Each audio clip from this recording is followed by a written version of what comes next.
It's funny because every time we go somewhere new, we end up looking at each other and going, just because we water ski, we're here. And yeah, we've been to the Great Wall in China. We've been in downtown Shanghai, the Bund District. We've seen all the embassies, just amazing boat tours there. We've been to Australia. We've been to Japan, Lebanon. United Arab Emirates. Yeah, that was an amazing, because we saw the tallest building now. It's beat the Sears Tower, and we saw the indoor snow ski hill, and just crazy, crazy things around the world, and so many different cultures, which is amazing. Yeah. You've been to India. Been to India. And I've been to Jordan. And then we've both been to Jamaica as well. Mm-hmm. Yeah, I mean, it's quite a few places all because we ski. Yeah, well, one of the benefits of being on the Rock Aquajays is we've been very successful over the years in tournaments, and so we've built quite a good name for ourselves. And the people that run our website for the ski club, they've done a nice job of advertising. But along with that, we've made a lot of friends over the years and we've skied at different pro shows, and so we've been asked to go on some of these trips. We've gone with other groups, and some of the trips are with the Rock Aquajays. And so, that networking and the friendships that you develop within the industry opens a lot of those kind of doors. And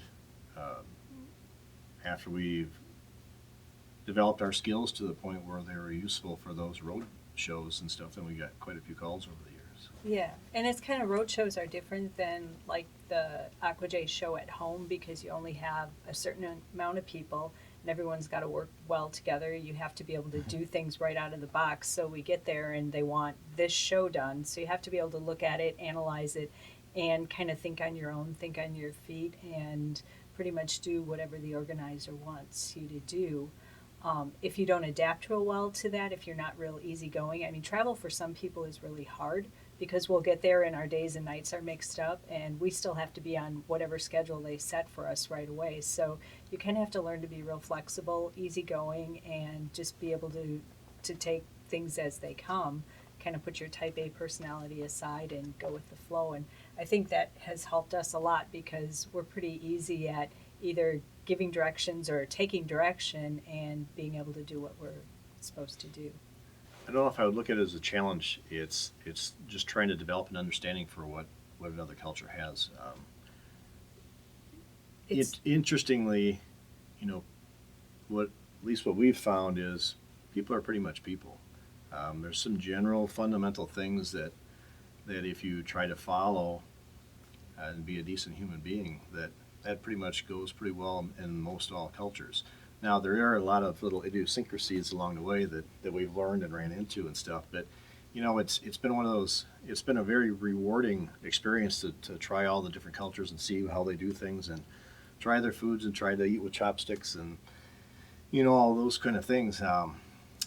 So it really hasn't been as bad as some people might make it, and I think if you're stuck in your ways and you're not adventuresome at all, then you probably would struggle. But we always look at it as it's a great learning experience and it's a huge opportunity.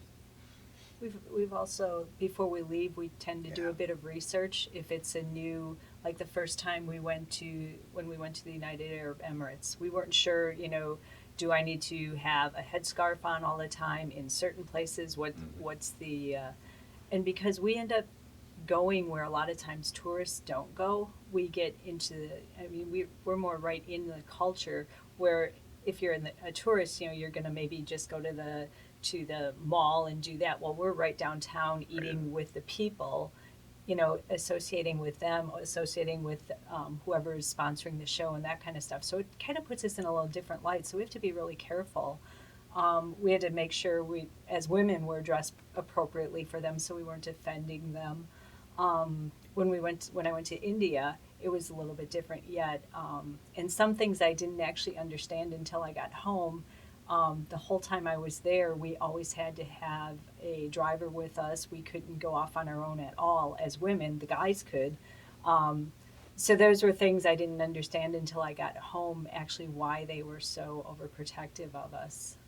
And I was there for like 3 months, so that was really hard, because I'm used to being independent. and at that point I couldn't be. So that was a different style of travel, but we still got to see a ton of India and great experience. And what we've done in too is we try to use resources that are in the area. For example, the first time we went to China, we contacted Beloit College.